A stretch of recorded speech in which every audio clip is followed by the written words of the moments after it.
சூர்யா நடிச்ச கருப்பு மூவி பார்த்ததுக்கு அப்புறமா, கருப்புசாமியோடைய வரலாற தெரிஞ்சுக்கணும்னு சொல்லிட்டு ரொம்பவே ஆசைப்பட்டேன். அதனால வந்து Googleலயும் சரி, Gemini AI கிட்டயும் சரி, "கருப்புசாமியோட வரலாறு சொல்லு" அப்படின்னு சொல்லிட்டு டைப் பண்ணி கேட்டதுக்கு, அது வந்து ஒரு சில கதைகள அனுப்பிச்சுச்சு.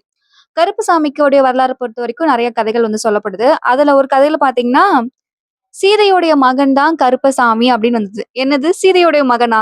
நம்ம சின்ன வயசுல ராமாயணம் படிச்சிருப்போம். ராமர், சீதை வச்சு நெறைய கதைகள் வந்து இருக்கு. அதுல கதைகள்ல எங்கேயுமே கருப்பசாமின்ற ஒரு வார்த்தைய வந்து நம்ம கேள்விப்பட்டிருக்கவே மாட்டோம். ஆனா இதுல பார்த்தீங்கன்னா, "என்ன இப்படி சொல்லுது?" அப்படின்னு சொல்லிட்டு அந்த கதைய படிக்கும்போது, சீதை வந்து காட்டுல தங்கிட்டு இருக்காங்க. அது வந்து ராமாயணத்து ஒரு பகுதியா வரும். ஸோ ராமர் வந்து சந்தேகப்பட்டுருவாரு. அதனால சீதை வந்து காட்டுல வந்து கொஞ்ச நாள் தங்கியிருப்பாங்க அவங்களுடைய பசங்களோட. அப்ப வந்து பார்த்தீங்கன்னா, தான் பையன் கூட அவங்க தங்கிட்டு இருக்காங்க.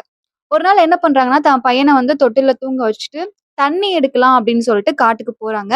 போகறதுக்கு முன்னாடி அங்க இருக்க ஒரு ரிஷி கிட்ட என்ன சொல்றாங்கன்னா, "என்னோட குழந்தைய பார்த்துக்கோங்க. நான் வந்து தண்ணி எடுக்கிறதுக்காக காட்டுக்குள்ள போறேன்" அப்படின்னு சொல்லிட்டு, பார்த்துக்க சொல்லிட்டு போறாங்க. ரிஷி என்ன பண்றாருன்னா, குழந்தை தூங்கிட்டு இருக்கு அப்படின்னு சொல்லிட்டு, அவரும் வந்து தவம் பண்ண ஆரம்பிச்சுடுறாரு. கொஞ்ச நேரத்துல குழந்தை என்ன பண்ணுதுன்னா, தூக்கத்துலருந்து எழுந்து, "அம்மாவ காணோமே" அப்படின்னு சொல்லிட்டு அம்மாவ தேடி காட்டுக்குள்ள போயிடுது. ரிஷி என்ன பண்றாரு, தவம்லாம் முடிச்சதுக்கு அப்புறமா கண்ண திறந்து பார்க்குறாரு. பார்த்தா குழந்தைய காணோம். என்ன ஆச்சு? இங்க குழந்தை இல்லையே! இப்போ வந்து சீதை வந்து கேட்டாங்கன்னா, குழந்தை இல்லன்னு சொன்னா அவங்க கோவப்படுவாங்க இல்லையா? வருத்தப்படுவாங்க இல்லையா? என்ன பண்றது? அப்படின்னு யோசிக்கிறாரு. அப்போ வந்து ஒரு புல் எடுத்து, அத வந்து ஒரு ஆண் குழந்தையா மாத்தி, அந்த குழந்தைய வந்து தூங்க வச்சுர்றாரு. சரி வந்து கேட்டாங்கன்னா, இதான் நம்ம அந்த குழந்தை அப்படின்னு சொல்லலான்னு சொல்லிட்டு ரெடி பண்ணி வச்சுர்றாரு. அவங்க வந்து சீதை வந்து வந்துட்டு இருக்காங்க. அப்போ வந்து காட்டுக்குள்ள தன்னோட குழந்தைய பார்த்துடுறாங்க. ஸோ அந்த குழந்தையும் கூட்டிட்டு வராங்க. வீட்ல பார்த்தா ஒரு குழந்தை இருக்கு. காட்டுக்குள்ள இருந்து ஒரு குழந்தைய அவங்க வேற கூட்டிட்டு வந்திருக்காங்க. மொத்தமா 2 குழந்தை அவங்க கிட்ட இருக்கு. இதுல நம்ப குழந்தை எது அப்படின்னு சொல்லிட்டு அவங்க வந்து எதுன்னு சொல்லிட்டு குழப்பமா இருக்கு. அப்ப அவங்க என்ன பண்றாங்கன்னா, ஒரு கோடு கிழிக்கிறாங்க. அந்த கோட்ல இருந்து நெருப்பு வர ஆரம்பிச்சுருது. ஸோ உண்மையான குழந்தை வந்து இந்த நெருப்ப தாண்டி வந்துச்சுன்னா ஒண்ணும் ஆகாது. அதுவே பொய்யான குழந்தை இந்த நெருப்ப தாண்டி வந்துச்சுன்னா, அந்த நெருப்பு வந்து சுட்டுடும் அப்படின்னு சொல்லிட்டு 2 குழந்தையும் நிக்க வச்சுட்டு, "உங்க 2 பேருக்கும் ஒரு சோதனை பண்ண போறேன். 2 பேரும் இந்த நெருப்ப தாண்டி வாங்க" அப்படின்னு சொல்றாங்க. 2 குழந்தைங்களுமே நெருப்ப தாண்டி வருது.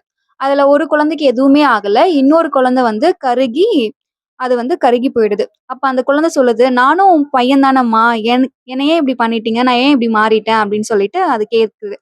அப்ப அந்த பையன் வந்து அம்மான்னு சொல்லியிருப்பான். சீதைக்கு வந்து தன்னுடைய ஒரு குழந்தை வந்து தன்ன அம்மான்னு கூப்பிட்ட உடனே, "நீயும் என் பையன் மாரி தான்ப்பா. இனிமே வந்து நீ எனக்கு காவலா இரு" அப்படின்னு சொல்லிட்டு சீதை சொல்லிடுவாங்க. ஸோ இதுதான் அந்த கருப்பசாமியோட வரலாறா சொல்லிட்டு ஒரு கதை காமிச்சுச்சு. இதுக்கப்புறம் இன்னொரு கதையும் இருந்தது. அதுல இந்த கதை வந்து எனக்கு ரொம்பவே ஆச்சரியமா இருந்தது. என்ன சீதையோட மகன் கருப்பசாமின்னு சொல்றாங்க அப்படின்னு சொல்லிட்டு. எத்தன பேருக்கு இந்த கதை தெரியும் அப்படின்னு சொல்லிட்டு கமெண்ட் பாக்ஸ்ல கமெண்ட் பண்ணுங்க. பாய்.